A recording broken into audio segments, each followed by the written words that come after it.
Pemerintah akan memberantas tuntas keberadaan pinjaman online atau pinjol ilegal yang selama ini meresahkan masyarakat. Mereka dinilai telah melanggar sejumlah peraturan hukum yang berlaku di Indonesia.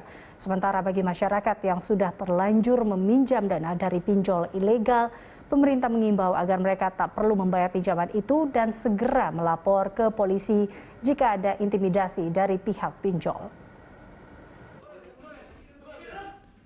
Pemerintah memutuskan pengenaan pasal berlapis secara perdata maupun pidana bagi para pelaku pinjaman online atau pinjol ilegal.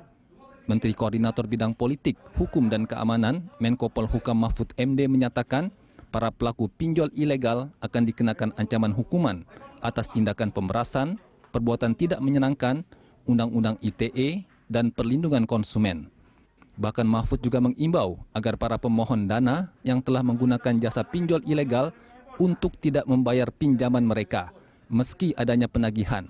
Hal ini boleh dilakukan karena pinjol ilegal tidak mengantongi izin operasional dari Otoritas Jasa Keuangan atau OJK. Bila terjadi penagihan secara paksa disertai ancaman atau intimidasi, masyarakat diminta untuk melaporkan tindakan itu ke polisi. Himbauan atau ini statement resmi dari pemerintah yang dihadiri oleh OJK dan BI,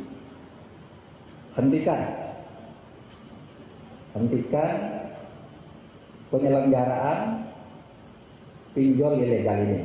Satu.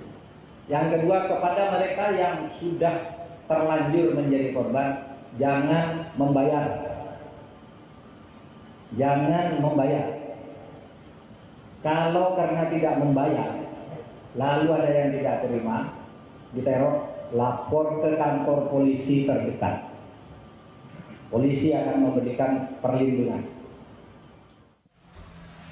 Sementara Menkom Info Johnny G. Plate menyatakan pemerintah akan mengambil langkah tegas terhadap pinjol ilegal yang kerap meresahkan masyarakat. Pihaknya akan membersihkan keberadaan akun-akun pinjol ilegal dari ruang digital di Indonesia dengan cara men-take down aplikasi-aplikasi mereka agar tak bisa lagi digunakan. Yang operasi lapangan di dalam ruang digital dan di ruang fisik.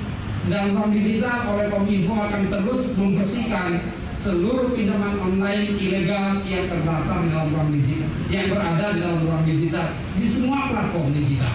Kami bekerjasama dengan semua platform digital untuk segera melakukan proses takedown-nya atau yang secara langsung dilakukan oleh Kominfo sendiri. Saat ini Kominfo sedang meningkatkan kemampuan crawling mesin atau cyber drone-nya untuk juga mempunyai kapasitas melakukan proses takedown tidak saja berbasis alfabet, tetapi juga berbasis numerikal. Ya. Sebagaimana diketahui, pemerintah melalui Kementerian Komunikasi dan Informatika atau Kemenkominfo, Satgas Waspada Investasi OJK, Bank Indonesia, dan Kepolisian telah memblokir sebanyak 3.516 situs maupun aplikasi pinjol ilegal sejak tahun 2018 hingga kini. Sedangkan perusahaan pinjol legal yang terdaftar di OJK saat ini jumlahnya ada sebanyak 106 perusahaan. Tim Liputan, Berita 1.